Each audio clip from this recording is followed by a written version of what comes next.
오늘 우리에게 주신 하나님 말씀 에스더 9장 말씀입니다. 에스더 9장 20절로 32절까지의 말씀입니다. 9장 20절로 32절까지의 말씀, 저와 여러분이 한 절씩 교독으로 받들어 읽겠습니다. 모르드게가 이 일을 기록하고 아하수에로 왕의 각 지방에 있는 모든 유다인에게 원근을 막론하고 글을 보내어 이르기를, 한 규례를 세워 해마다 아달월 14일과 15일을 지키라. 이달 이날에 유다인들이 대적에게서 벗어나서 평안함을 얻어 슬픔이 변하여 기쁨이 되고 애통이 변하여 길한 날이 되었으니 이 두 날을 지켜 잔치를 베풀고 즐기며 서로 예물을 주며 가난한 자를 구제하라 하매, 유다인이 자기들이 이미 시작한 대로 또한 모르드게가 보낸 글대로 계속하여 행하였습니다. 곧 아각 사람 함므다다의 아들 모든 유다인의 대적 하만이 유다인을 진멸하기를 꾀하고 부르 곧 제비를 뽑아 그들을 죽이고 멸하려 하였으나 왕 앞에 나아감으로 말미암아 왕이 조서를 내려 하만이 유다인을 해하려던 악한 꾀를 그의 머리에 돌려보내어 하만과 그의 여러 아들을 나무에 달게 하였으므로 무리가 부르의 이름을 따라 그 이 두 날을 부림이라 하고, 유다인이 이 글의 모든 말과 이 일에 보고 당한 것으로 말미암아 자기들과 자손과 자기들과 화합한 자들이 해마다 기록하고 정해놓은 때에 이 두 날을 이어서 지켜 패하지 아니하기로 작정하고, 각 지방 각 읍 각 집에서 대대로 이 두 날을 기념하여 지키되 이 부리미를 유다인 중에서 패하지 않게 하고 그들의 후손들이 계속해서 기념하게 하였더라. 아비하일의 딸 왕후 에스더와 유다인 모르드게가 전권으로 글을 쓰고 부림에 대한 이 둘째 편지를 굳게 지키게 하되, 화평하고 진실한 말로 편지를 써서 아하수에로의 나라 127 지방에 있는 유다 모든 사람에게 보내어 정한 기간에 이 부리미를 지키게 하였으니, 이는 유다인 모르드게와 왕후 에스더가 명령한 바와 유다인이 금식하며 부르짖은 것으로 말미암아 자기와 자기 자손을 위하여 정한 바가 있습니다. 함께 읽습니다. 에스더의 명령이 이 부림에 대한 일을 견고하게 하였고 그 일을 책에 기록되었더라. 아멘. 이는 하나님의 말씀입니다. 아멘. 하나님께서 오늘 여러분들에게 또 제게 은혜 베푸시기를 원합니다. 오늘 이 시간이 이제 이번 학기 마지막 기도 모임 시간이고요. 다음 학기부터는 이제 다음 주부터는 개인의 기도의 자리에서 계속 기도를 이어가시기를 바랍니다. 옛날 어른들이 그런 말씀들 많이 하시는데, 기도 많이 하시던 권사님들이 기도에 줄이 잡힌다 뭐 이런 말 들어보셨죠? 기도는 지속돼야 돼요. 한 번 한 번 있는 이벤트가 아니에요. 그런 기도는 약합니다. 지속되는 기도에 힘이 있어요. 그래서 기도는 생활이에요, 생활. 그래서 우리 블레싱맘 기도 모임이 종강하더라도 여러분 각자의 기도의 자리에서 하나님 만나는 시간은 더 깊어지시기를 바랍니다. 말씀 나누겠습니다. 우리가 성경을 보면 이스라엘의 유명한 명절들이 있어요. 유월절이라는 명절이 있죠. 출애굽하던 날을 기념하는 명절이 유월절이고요. 또 우리 칠칠절이라는 명절도 성경에 나오는데, 유월절로부터 49일 지나면 그때가 이제 성령님 강림하는 날입니다.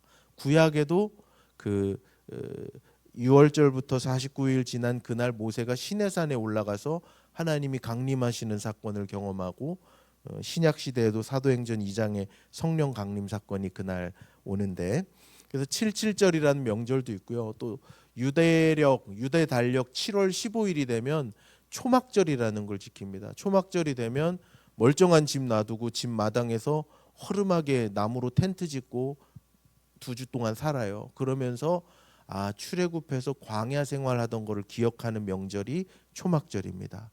그리고 우리에게 잘 알려지지 않은 명절이 하나 있는데, 오늘 본문에 나오는 부림절이라는 명절입니다. 불임절은 뭐냐면 지금 에스더 이야기가 어떻게 흘러와요? 하만이라는 악당이 유다 온 민족을 그냥 말살하려고 말도 안 되는 계획을 세웠는데 자기가 제비를 뽑아서 날을 정했어요. 아, 유다 사람들을 언제 정하면 좋을까? 제비를 뽑아서 날을 딱 얻었거든요. 그래서 이날 잡아놓고 내가 유다 민족 싹 다 멸한다 했는데 그 제비 뽑은 그날이 무슨 날이 되었냐면 하만과 그의 아들이 처형을 당하는 날이 되어버립니다. 그래서 그것을 기념해서 이스라엘이 불임절이라는 명절도 지켜요.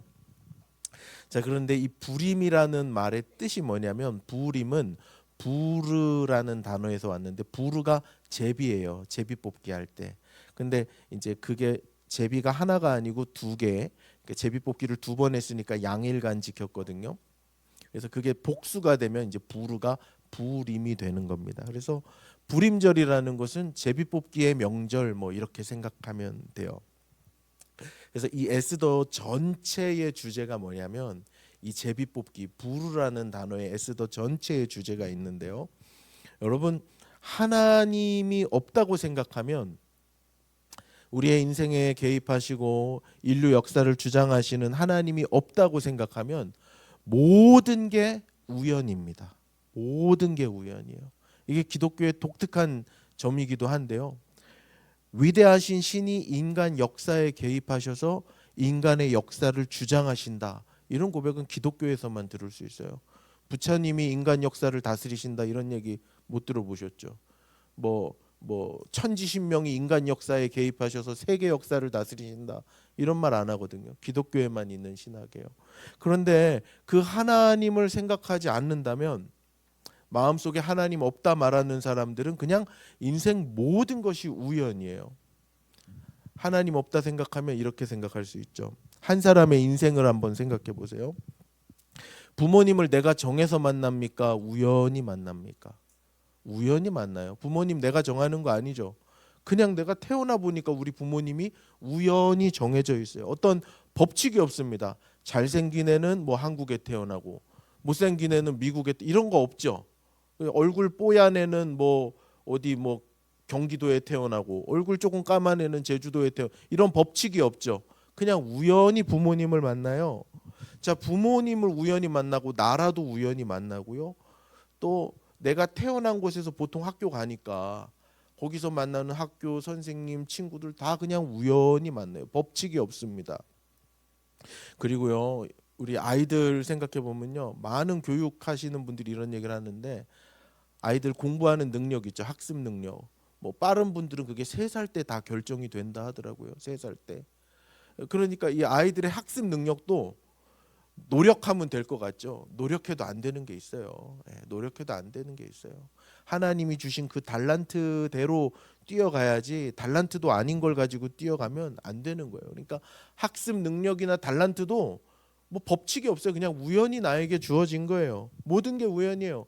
직장도 우연, 결혼도 우연. 결혼하고 나 보니까 아이도 우연히 만나는 거죠. 내가 딸 낳고 싶다고 딸 납니까? 키 큰 아들 낳아야지 하면 키 큰 아들 나옵니까? IQ 150 넘는 아들 낳아야지 하면 나옵니까? 아니에요. 모든 게 그냥 우연이에요. 이런 것처럼 하나님이 없다고 생각하면 우리 인간의 삶이 그냥 다 우연인 거예요. 내가 핸들링할 수 있는 게 아무것도 없어요. 제비 뽑기 같은 인생인 거예요. 제비 뽑기 같은 인생. 내 맘대로 할 수 있는 게 아무것도 없어요. 그래서 여러분 이 삶은 우연이다라는 이 생각을 반영한 대한민국의 요즘 아니고 한 몇십 년 동안 붐처럼 일어나는 게 있어요. 저 상계 어디 가니까 막 사람들 어떤 가게 줄 쫙 서 있던데 어디에요? 다 눈치챘어. 로또 복권 사는데 그래 삶은 우연이다 한방이다. 에? 제가 아는 어떤 사모님도 로또 복권을 사는 분이 있는데 내 인생의 소망이다 이러면서 예, 우연이니까 그 우연이 나에게도 맞아들 수 있지 않겠는가 하는 하나님 마음에 두지 않고 살아가는 사람들의 세태를 반영하는 게 저는 그 로또 줄이라고 봐요. 여러분 로또 사지 마세요. 사지 마세요. 안 사시죠? 사시는 분들 회개하세요. 그거는 그 하나님 축복이 아닙니다. 절대로 하나님 믿는 사람들은 요행을 바라지 않죠. 예.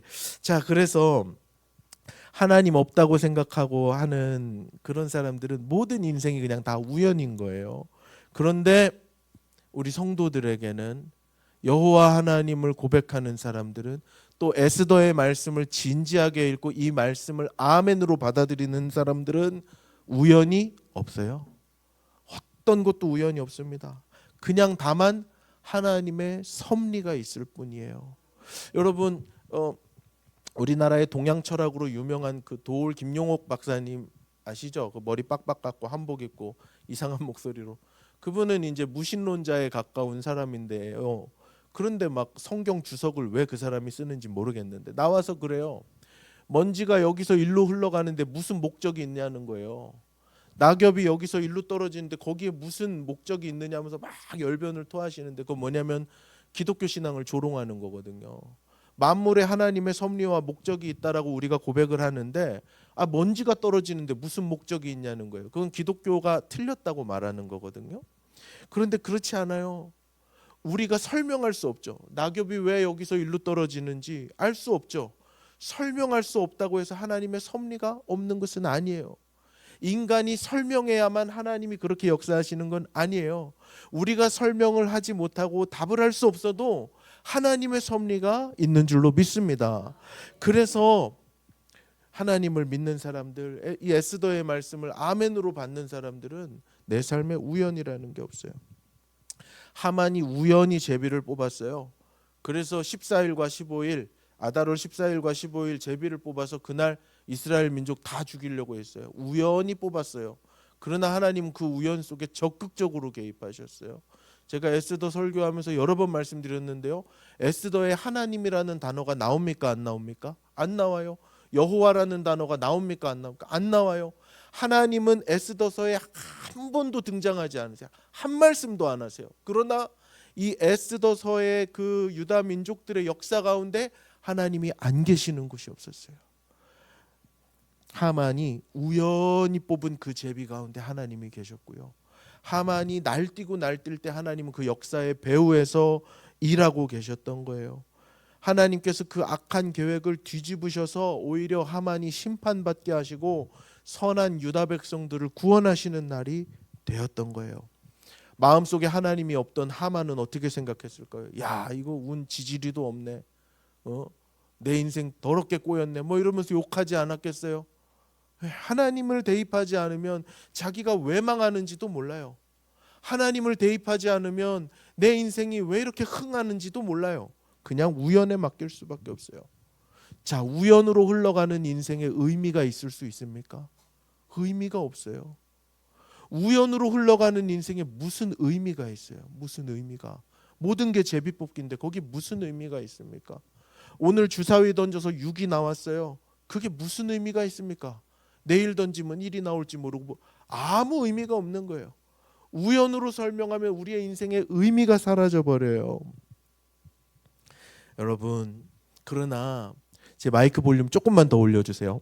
그러나 모든 것엔 우연이 없다. 모든 것엔 하나님의 섭리가 있다라고 고백하는 사람은요, 내 삶의 모든 순간이 의미가 되는 줄로 믿습니다. 내 삶 속에 설명할 수 없는 일이 너무 많아요. 왜 나에겐 이런 인생이 주어졌지? 설명 못해요. 왜 나는 이렇게 부족하고 힘든 부모님 만나서 나의 어린 시절 이렇게 불우했지? 설명할 수 없어요. 나는 왜 우리 옆에 권사님처럼 번듯한 남편 만나지 못하고 조금 부족한 남편 만나서 이렇게 힘들지? 설명 못해요. 어떻게 설명합니까? 어떻게 설명해요? 더 마음 아픈 건 왜 내 애는 아프지? 이것도 어떻게 설명할 거예요? 어떻게? 설명 못해요. 왜 내 인생 이렇지? 무슨 설명을 할 수 있어요? 설명 못해요. 그러나 이 에스더의 고백을 하는 사람들, 모든 인생의 제비뽑기 속에 하나님의 영원한 섭리가 담겨 있다 고백하는 사람들은요, 설명은 못해도 소망은 가질 수 있어요. 하나님이 내 인생 빚어 가시는 거겠지. 하나님 내 인생 좋게 만들어 가시는 거겠지. 이게 내 삶에 꼭 필요하니까 하나님 이 고난도 주시는 거겠지. 모든 것이 의미로 충만한 인생이 돼요. 버릴 것이 없는 인생이 돼요. 내 육체의 가시도 하나님의 도구가 되어서 하나님의 선한 손에 붙들려서 하나님의 영광을 나타내는 도구가 된다는 것입니다. 사랑하는 여러분, 설명할 수 없는 우리의 인생에 하나님의 섭리가 있다는 것을 굳게 믿으시길 바랍니다. 굳게 믿으시길 바래요. 제 개인적인 이야기를 하나 하겠습니다. 제가 상현교회 온 지 만 2년이 돼갑니다. 그러니까 2022년 요맘때 아마 상현교회 어플라이를 이력서를 냈겠죠. 이게 참 이상한 게요. 그 당시에 이제 제가 교회를 이제 옮길 때가 돼서 제가 그때 종암동에 살았거든요. 그러니까 종암동에 살았으니까 요 서울 강북 지역에 이제 원서를 넣을 만한 교회에 제 이력서를 다 보냈어요. 한 10군데를 보냈는데요. 너무 제가 참 비참하게 아무데도 연락을 안 오는 거예요. 아무데도. 아니 그래도 사람이 이력서를 넣었으면 얼굴이나 보고 떨어뜨려야 될 거 아닙니까? 제 이력서가 목사로서 제 이력서가 뭐 그렇게 초라하진 않거든요. 아무도 저를 안 불러주는 거예요. 야, 이 교회들이 사람 몰라보네. 이런 농담이고요. 막 마음이 쪼그라들더라고요. 당장 그 교회에서는 연말에 사임하기로 했는데 12월 초가 되고도 연락이 없어요. 전혀 없어요. 그러던 중에 이제 박형성 목사님께 전화가 왔어요. 전화가 와서 22년 12월 7일 날 시간 비워서 면접 보러 오세요. 이렇게 했어요. 저는 사실 상현교회를 몰랐어요. 그래서 상현교회는 원서를 안 넣었어요. 모르는데 어떻게 넣어요. 근데 제가 이제 원서 넣는다는 것을 주변의 목사님이 알고 강북 쪽 지역이면은 여기 조금 더 가면 중계동이 있는데 전 중계동도 몰랐어요. 여기 있는지. 상현교회가 있는데 거기 이제 최기학 목사님, 우리 목사들 세계에서는 이제 총회장님 하면은 다 알아요. 그러면 이제 그 교회의 결이 어떻고 그 목사님이 어떻게 목회하셨고 그게 다 알아요. 목사들 세계에서는 최기학 목사님 계셨던 데입니다. 이렇게 해가지고 거기도 이렇게 좋은 교회래요. 그분이 안치원 목사님 아는 지인 목사님이셔서 안치원 목사님께 상현교회 참 좋다 얘기를 듣고 저한테 이제 소개를 해주고 그 알지도 못하는 교회 이렇게 해서 이력서를 넣는데 온 거예요. 그리고 면접을 보는 날 목사님이 보통 면접 보면 이제 뭐 하루 이틀 있다가 전화가 와서 일합시다 죄송합니다 이렇게 연락이 오는데 면접 보다 말고 갑자기 목사님이 그럼 같이 일합시다 이러시는 거예요. 그래서 네, 뭐 면접까지 보러 왔는데 안 하겠다 할 수 있어요. 그래서 예? 그래서 알겠습니다 했는데 우연 같거든요. 우연. 상현교회 알지도 못했잖아요. 그냥 옆에서 거기도 넣어보세요 해서 그래 그럼 뭐 거기도 넣었는데 우연히 여길 왔다고요. 도착하고 보니까 우연히 온 이 땅에 하나님의 놀라운 은혜와 섭리, 제가 다 헤아리고 계산할 수 없는 섭리가 다 녹아 있더라고요. 제가 여기 왔을 때 이제 우리 아이가 초등학교 갈 나이가 됐어요. 전 중계동이 공부시키는 동네인지도 몰랐어요. 그랬더니 이제 어떤 목사님은 이 목사님 아들 공부시키려고 중계동 간다고. 아니 난 중계동이 이런 데인지도 몰랐어요. 그리고 애 공부시킬 마음도 별로 없어요 저는. 근데 이렇게 오게 됐고 또 그때가 부동산이 가장 바닥칠 때였어요. 그래서 아니었으면 이제 상현교회에서 먼 데다 집 이렇게 해서 멀리서 다녀야 됐을 텐데 또 부동산 제일 바닥칠 때로 가까운 데 제 사택을 얻고 보니까 또 바로 옆에 초등학교도 있고 그 모든 게 그거 외에도 말할 건 너무 많지만 다 말할 수는 없고 모든 게 하나님의 은혜였고 하나님의 섭리였던 거예요. 여러분 내 인생 내가 핸들링할 수 있는 게 없어요. 그냥 우리는 떠내려가는 노아의 방주처럼 또 떠내려가는 그 모세가 타고 있던 갈대상자처럼 핸들도 없고 돛도 없고 키도 없는 인생의 배에 타서 떠내려가는데 그래서 하나님 없다라고 고백하는 사람 모든 게 우연인데 하나님을 고백하는 사람 내 인생을 하나님께 맡기는 사람 죽으면 죽으리다 하면서까지도 주님께 매달리는 사람에게는 하나님의 섭리만 있는 줄로 믿습니다. 사랑하는 여러분 마지막으로 축복합니다. 우리의 모든 인생 하나님의 섭리를 인정하고 눈물 골짜기를 지나갈 때에도 풍요로운 때를 만날 때에도 모든 것이 하나님 섭리와 은혜 가운데 있다는 것을 담대히 고백하는 하나님의 사람들 에스더와 같은 여러분 되실 수 있기를 우리 주님의 이름으로 축복합니다.